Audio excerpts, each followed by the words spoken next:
Investigators are often tasked with unraveling scary mysteries that seem to have no answer, and in many of these true stories, they turn into cold cases due to a lack of evidence or credible witnesses.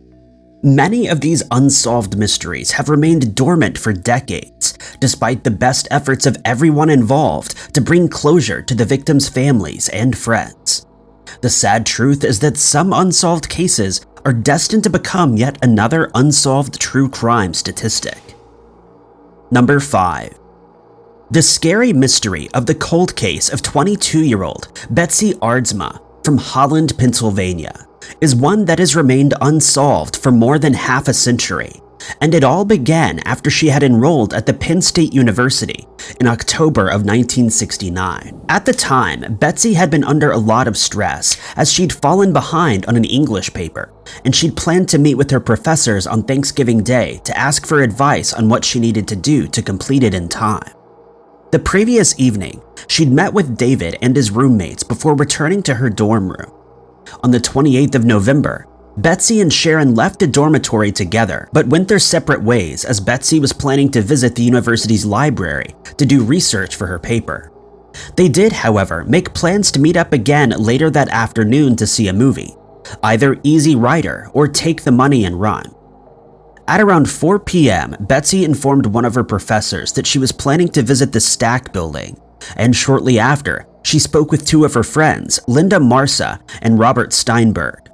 She then walked back into the library, placed her jacket, purse, and books inside one of the desks, and searched the library's catalog for the books she needed.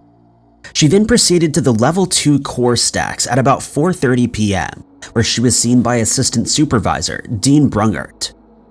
Also present in the library were two male students who were talking quietly amongst themselves, and two more students, a male and female, who a witness named Richard Allen overheard talking in hushed tones that he described as sounding untoward. Within the next few moments, Richard heard the sound of metal falling to the ground, and a young male came running past him at speed. The man held his right hand concealed, and two more witnesses heard him yelling, "That girl needs help."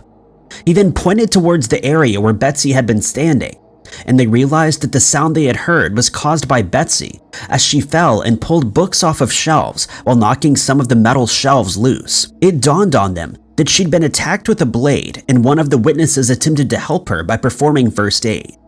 A bystander called the local health center for assistance, and minutes later, she was taken to the center by two student paramedics.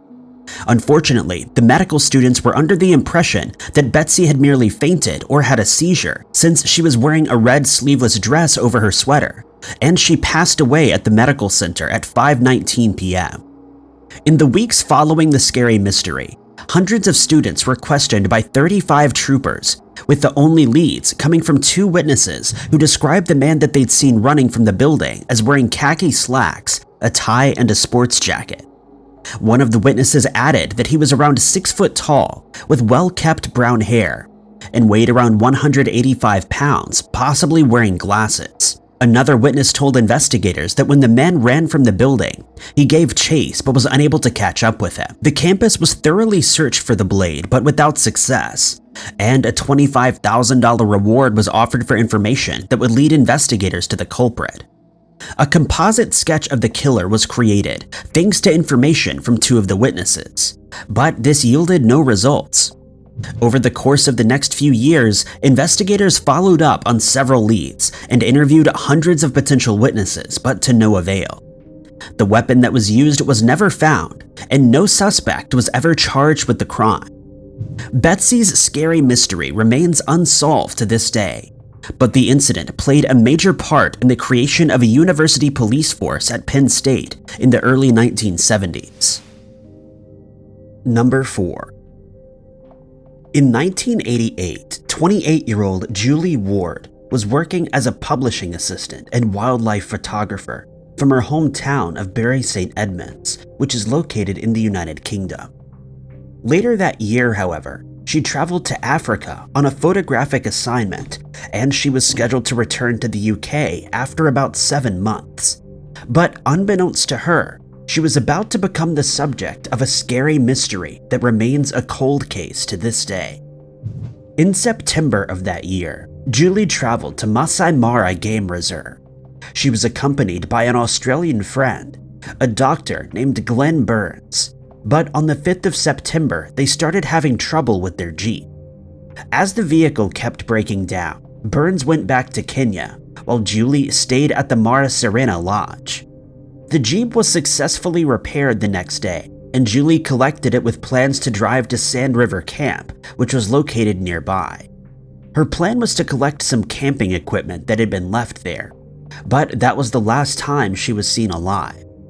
When it became apparent that Julie had mysteriously disappeared, a missing person report was filed, and her scared father, John, traveled to Kenya in hopes that he could help solve the strange mystery. John rented a plane and from the air searched the destinations where Julie was known to have camped. During the search, the pilot of the plane spotted the Jeep in a gully next to a river, with the letters SOS written on the roof in mud, and John went to the site to see what he could find.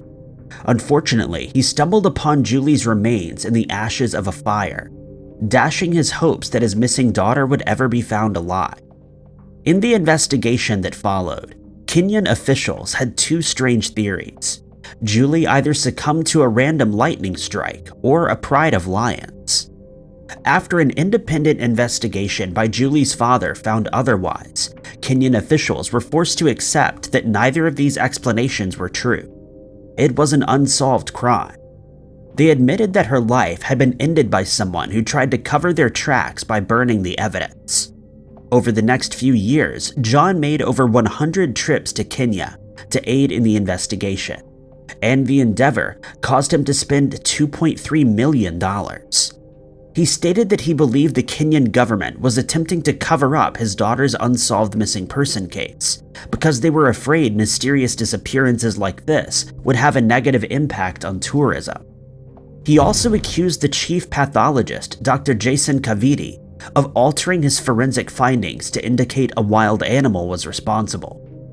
In 1988, 2 New Scotland Yard crime detectives were assigned to the case, and they suggested that 2 game wardens from the Mara, Jonah Magaroy and Peter Kipeen, were somehow responsible for the unsolved mystery. They theorized that Julie had left the Sand Camp River on the morning of the 6th of September and set out on a 9-hour drive. They speculated that she then somehow left the road, causing the Jeep to get stuck. They believed the 2 game wardens then found Julie, after which they took her and held her for 5 days before disposing of her and attempting to obscure the evidence of their crimes. Adding credence to their theory was the fact that biological material belonging to both Kipeen and Dr. Burns was found in Julie's sleeping bag. But Julie's father disputed this theory, and an inquest into the scary mystery was arranged. John was certain that Julie never left the sand camp on the 6th of September, and he believed that her life was ended before she had a chance to continue her trip.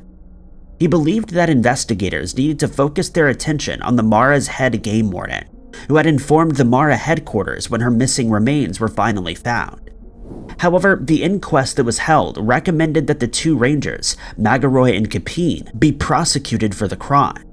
But despite the best efforts of investigators, there was insufficient evidence to solve the mystery, and the 2 men were acquitted on the 29th of June, 1992.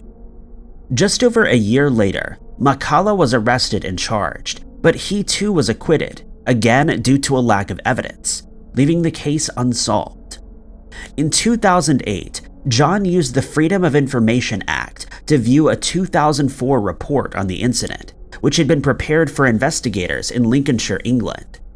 He found that the report was highly critical of the Foreign Office, Scotland Yard, and the British High Commission. The report stated that there were glaring inconsistencies, lies, and contradictions during the investigation, which unsurprisingly led John to believe that the cause of his daughter's passing was being covered up. Julie's cold case remains unsolved, and it seems unlikely that the scary mystery will ever reach a satisfactory resolution. Number 3. In 1985, the unexplained mystery of 67-year-old Dexter Stefanik started out on a trip from his son's farm in Corbett, Oregon, to his house in Rhinelander, Wisconsin, using rest stops as anchor points. But he would soon become the focus of a mysterious cold case. Dexter's wife, Vivian, had passed away the previous year after he had retired from his job at a paper mill to take care of her. A few months after her passing, he visited David and his grandchildren, but as the anniversary of her passing approached, he decided that he would rather be at home. David did his best to persuade him to stay, as winter had already started, and he believed there was nothing for Dexter to go back to Wisconsin for. But Dexter insisted that he wanted to travel home. David relented, but told his father that if he changed his mind at any point, he was welcome to come back to his house. And so on the morning of the 18th of November, Dexter started the 2,000-mile trip that he had made on many occasions before. Only this time, it would become a real-life horror story. Since he wanted to get home as quickly as possible, he decided to stop at rest stops along the way, rather than book into motels. The following morning, a burning car was reported along Montana's Interstate 94 at the Bad Route rest stop close to Glendive. Dawson County Sheriff Jim George arrived at the scene and found the car still engulfed in flames. When he spoke to members of the State Highway Department, they informed him that they hadn't seen anyone in the vehicle, and when the license plate was checked, it was found to belong to Dexter. The area was immediately searched as it was feared that Dexter may have started walking in search of help, and that he may be stuck in the cold conditions. But that was not the case. They were unable to find him, and the scary mystery only deepened. An expert forensic specialist was called in, and it was quickly ascertained that Dexter's car had been set on fire deliberately with the use of gasoline. It was also documented that the driver's seat had been pushed all the way back, and since Dexter was a short man, the scary story clearly had a sinister twist. It was believed that someone who was at least 6 feet tall had been driving the car before it was set alight. The witnesses' stories seemed true. Fred Siegel, the owner of the rest stop, had arrived at the scene between 8 and 8:30 that morning. He spotted a white pickup truck parked at the rest stop, but thought nothing more of it. At 8:45, Montana Highway Maintenance Supervisor Clyde Mitchell pulled into the stop and also noticed the truck. He asked Siegel if he had seen anyone and how long the truck had been there, but Siegel didn't have any information. Clyde then had a closer look at the truck, but upon finding nothing suspicious, he left the area at 9:15. 15 minutes later, as Fred prepared to leave the rest stop, Dexter's car arrived and Fred saw the driver of the truck get out while carrying 2 large containers.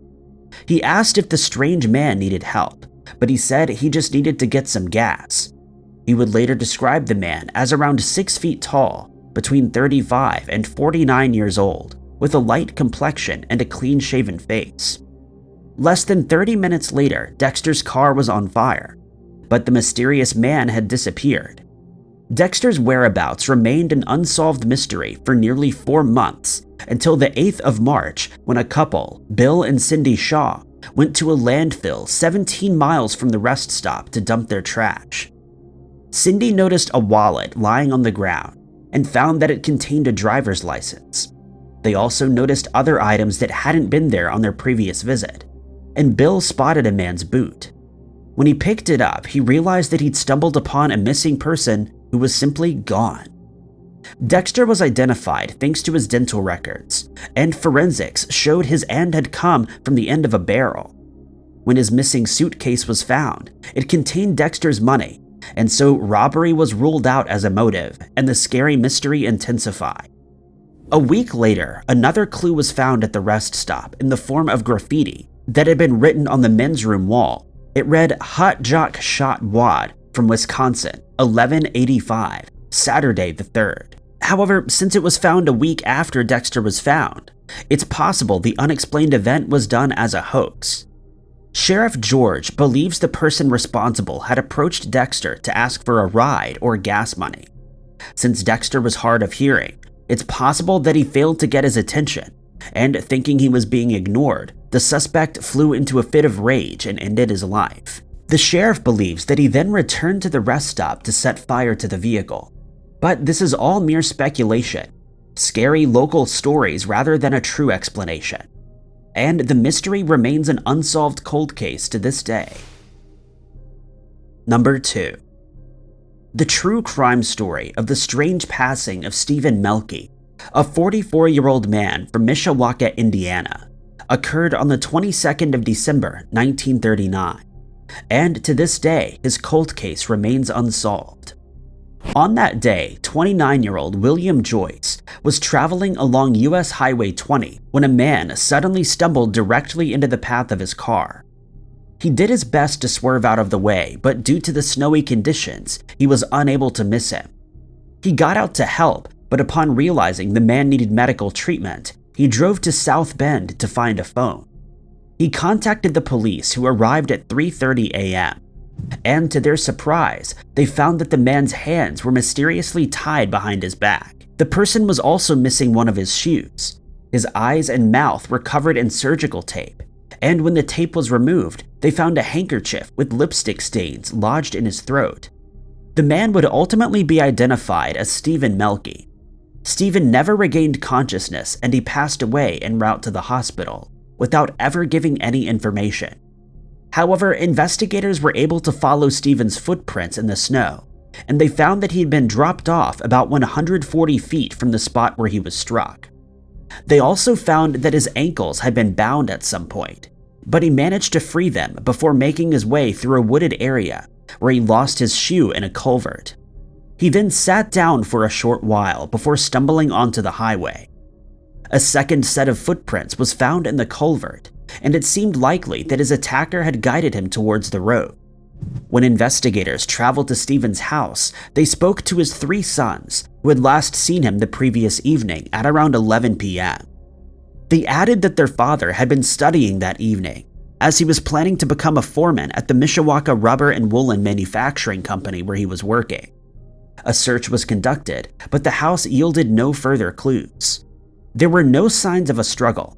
Nothing seemed out of place, and since the front door was locked when investigators arrived at the scene with Stephen's son still sleeping, they believed he was lured out of the house before he was abducted. Police interviewed a 27-year-old waitress named Bertie DeVos, who worked at the Old Heidelberg Tavern. She had a friendly relationship with Stephen, and they learned that Bertie's fiancé, Alan, didn't approve of their friendship. The 2 men had been involved in verbal altercations in the past, raising investigators' suspicions. They denied any involvement, and they provided solid alibis, telling investigators that they'd been at the local tavern for most of the night, and that Alan dropped Bertie off at her home at around 3:30 a.m. And so the strange mystery remained unsolved. Alan said he then went back to his house to sleep, and the couple was released after passing polygraph tests. One of Stephen's co-workers, George Smith, was also questioned, as he and Stephen had been seen arguing about Bertie several times. George had also taken a liking to Bertie, and it's believed that the 2 men often argued over Stephen's friendly relationship with her. But when the tire tracks from the scene were found to not be a match for George's vehicle, he was also released. He was also given a lie detector test, which he passed. Stephen's scary story still has not been resolved to this day, and it seems likely that it will remain an unsolved mystery forever. No further suspects have ever been identified, and the identity of the person who did this to Stephen is the only clue that could help solve this cold case. Number 1. In 1970, Donna Susan Dahl was a 21-year-old student at the Northern Illinois University where she was studying Russian as an honors student. However, she would never gain her master's degree, and what exactly happened to her still remains a scary mystery that experts cannot explain. Donna was described by her friends as innocent and unworldly, as she had a lot of responsibilities from her teenage years. She took care of her 2 younger siblings and was often burdened with chores by her parents, meaning that she didn't have much of a childhood. She attended NIU on a scholarship, and on weeknights she worked at the Swin Parson Library, where on the 2nd of October, 1970, she clocked out at 9:59 p.m. She was planning on meeting her friend Donna that night, after they'd not seen each other all semester since Donna had spent the summer in Pennsylvania after her wedding. Charlotte was supposed to pick Donna up at the library and expected that they would spend the rest of the night catching up on what they had done that summer, but Donna was nowhere to be found. Charlotte asked about Donna at the library, but she was told that she had already left. She also never made it back to her boarding house on West Lincoln Highway. It was like she had mysteriously vanished. When she was still gone 2 days later, she was reported as a missing person by her parents at the DeKalb police station. When Donna's room was searched, it was found that all of her clothes and her suitcase were still there. Investigators also found her last paycheck that had not been cashed, meaning that she only had about $10 on her at the time that she went missing.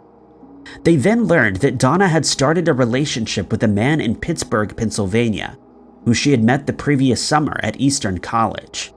It was then assumed that she had simply traveled to Pennsylvania to see him, but why she never told anyone remained an unsolved mystery. Charlotte knew that the man was either married or had recently separated from his wife. She believed that this would have complicated the relationship too much for a visit to be warranted. Additionally, Donna's parents were known to be strict and they would not have approved of the visit. As with so many scary mysteries, there are some other mysterious events that cannot be explained. Over the next few days, Donna's family received several mysterious phone calls from someone who claimed to know a location where the missing person could be found, but the person telling this scary story was never identified. On the 11th of October, at around 8:30 p.m., Donna was found on the side of the road by 3 strangers who were on their way to a party.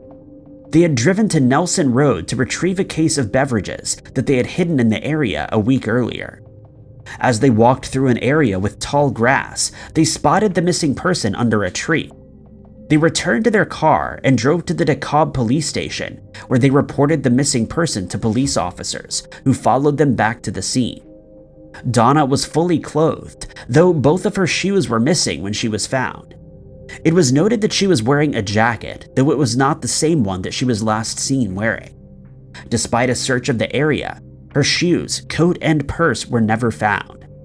It would later come to light that a search party conducted by some of Donna's friends when she first went missing stopped searching about a quarter mile from the spot where she was eventually found much later. When it came to light that Donna had ended her relationship with her first boyfriend, since she was interested in the man from Pennsylvania, they considered this to be the only motive for one of the town's scariest mysteries.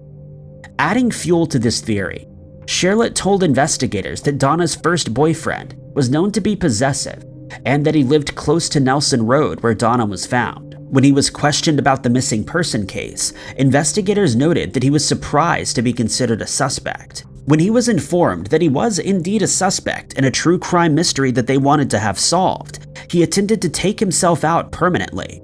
But as soon as he was discharged from the United Health Service, he retained a lawyer to represent him in the now cold case. The man did, however, continue to cooperate with police during further investigations into the creepy mystery, and on one occasion offered to take a lie detector test. He spent a total of 20 hours each day working with police to solve the true crime case, but to no avail. He served as a pallbearer at Donna's funeral, where she was wearing a pair of earrings that he had gifted her while they were still alive together. No further suspects ever emerged in Donna's unsolved case, but investigators still believe she was targeted by someone that she knew well, and that the motive behind this true crime mystery was based on the nature of their relationship that they had at the time. Thank you guys so much for watching. If you liked this video, be sure to hit that like button. Also, don't forget to subscribe and click that notification bell to keep up to date with all of our future uploads. But my name is Ty Knotts, and I'll catch you guys in the next video.